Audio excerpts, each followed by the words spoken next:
Hey everyone, just wanted to go make a quick video real quick on installing a tubeless rim strip onto my Bontrager TLR Duster rims. So first thing I went out and did is I went and bought the rim strip.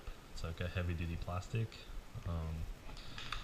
I took off my old tube and tire, and when I went to install the new rim strip, I found a really heavy duty tape on the rim already. And I couldn't find much online about how to install my rim strip over my rim tape.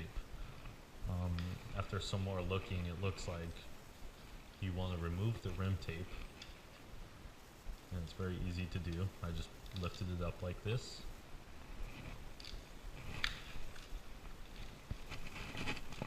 pulled that out, and you shouldn't need this anymore. At first I thought that this was like tubeless ready, and I thought I could just maybe run a tubeless tire on it, but on second look it's just a heavy duty tape and you don't need that.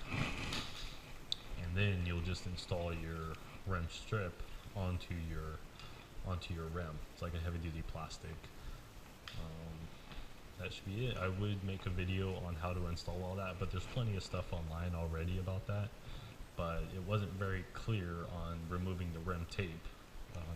I have heard people install the rim strip over the rim tape, and it does work, but the fitment seemed really kind of funky, and I heard it can be pretty hard to set the bead if you do that. So anyway, thanks for watching.